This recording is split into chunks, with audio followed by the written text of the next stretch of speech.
All right, to high school football we go now. The Open Division semifinals, Palisades at San Pedro last night. Second quarter, San Pedro's Elijah Thorpe picks off the pass, and he returns this one 64 yards for the touchdown. San Pedro takes a 13-0 lead. You want more? Look at this. Later in the quarter, Chris Nixon catches a screen pass, bounces right, then cuts back to the left and goes 35 yards for the score. San Pedro wins by a score of 33-17.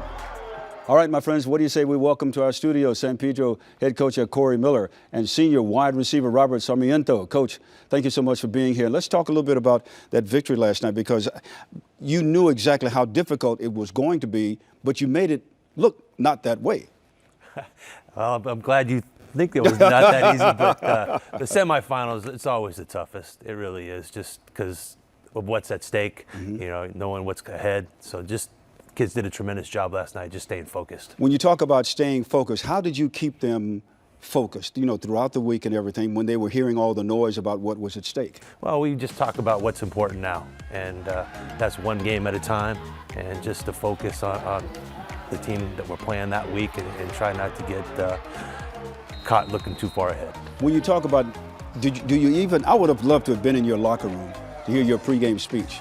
Do you remember, can you give us a little bit of the G version of the pregame speech? Well, no, it's always G version, but no, it's just we've been talking about just taking care of each other as a family each day. You know, being grateful for what we have, especially after COVID, and just accepting every opportunity as it comes along, and not to stay humble. And stay humble, kind. that's for sure. Now, Robert here is a young man of all trades. Not only does he play wide receiver, but also defensive back and special teams. The only time you come off the field is halftime and at the end of the game, huh? Pretty much.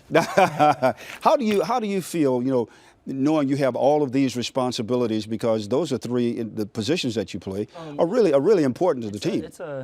It's something I love to do. I mean, the coaches always, I mean, he's coach, whether it's Coach Miller, Coach Walsh, Older Walsh, whether I want to do it or not, they always want to hear if I want to. They never push me to do anything, so it's always I'm trying to do what's best for the team. And I mean, as far as not getting tired, I mean, that's when the off season comes in. That's how much you put in work, how much are you doing your sprints. I mean, your push-ups or sit-ups. So I mean, for me, it's just about always being the best I can be, and whatever the team needs me to do, I'm gonna do. I mean, I love winning. I don't like losing, man. So whatever the team needs me to do. And Coach, you saw this in him right from the beginning. Yeah, this guy's amazing. His work ethic is second to none. Oh, but before we go any further, who do we have to say hello to? Oh, I want to say hello. I want to say hello to my mom. Love my mom. So say what's up to my pops and Uncle George, because he needed it. Uncle George and his kids. Because on your cell phone you got some messages from mother or somebody, didn't you? Yeah, definitely. Yeah, you better believe it. That's for sure. Now, when you think about all these things that you have accomplished, where did you get this sense of being a leader from? Because I can tell in listening to Coach how he believes in you and how he trusts you. I would say that comes from, I got to give thanks to my family for that, especially my mom. I mean, she's always been just a strong individual, always someone I looked up to. I mean, I know that's a cliche, you want to be like your parents, but I really want to be like my mom. She's never complained. I mean, she was young with me, working 2 jobs. So, I mean, if she can work 2 jobs, to me, it's like, why can't I go play some football? I mean, and it's just about always being your best version. So me being the best version of myself is being a leader. I see some kids that need to get picked up, or I need some dudes that need a little extra love. That's all it is. So it's really, I guess it stems from my family and how they took care of me, and how I see them go about their work, whether that's their job or at home.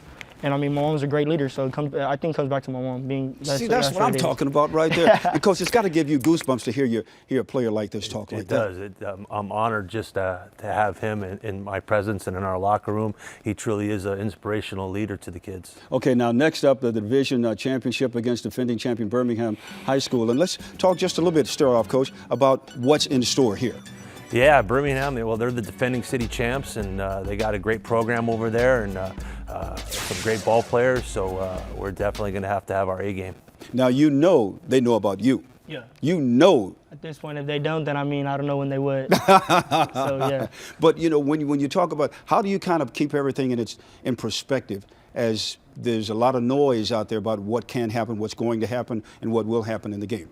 We stay. My first thing with the team is we're here, man. We're with the team, with the guys, with the coaches. It's us. That's our whole motto. Me and my friends. It's us. That means it's Pedro boys. It's all about us. It's about the team, not about what the hype, not about what's gonna happen, what could happen. Because then that's when you get lost in the sauce, man. You worried about outside stuff.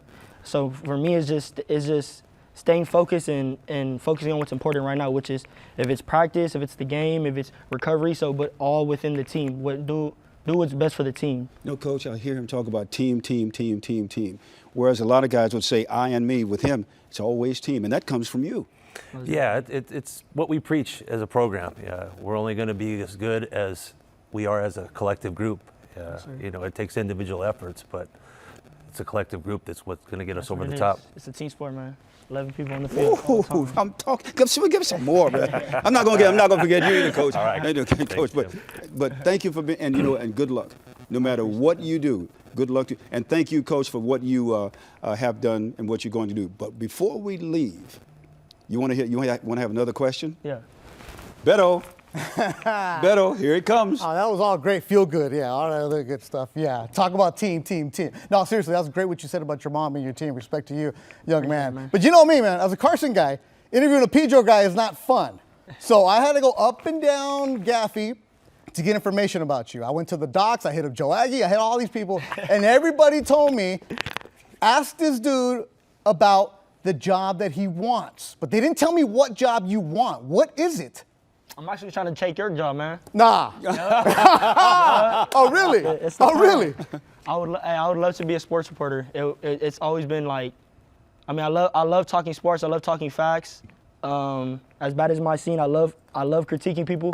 So it's something I feel like I can do, and I feel like that I can excel at. And it's hopefully something I can do. I'm getting replaced, Jim. No. Let me tell you what's really going to happen. He's going to be a pleasant addition. That's what's going to be. That's what's going to happen. Yeah, I'm good with that. I'm good with that. Okay. Yeah. Once again, Coach, thank you guys so much. Congratulations. Just keep doing what you do.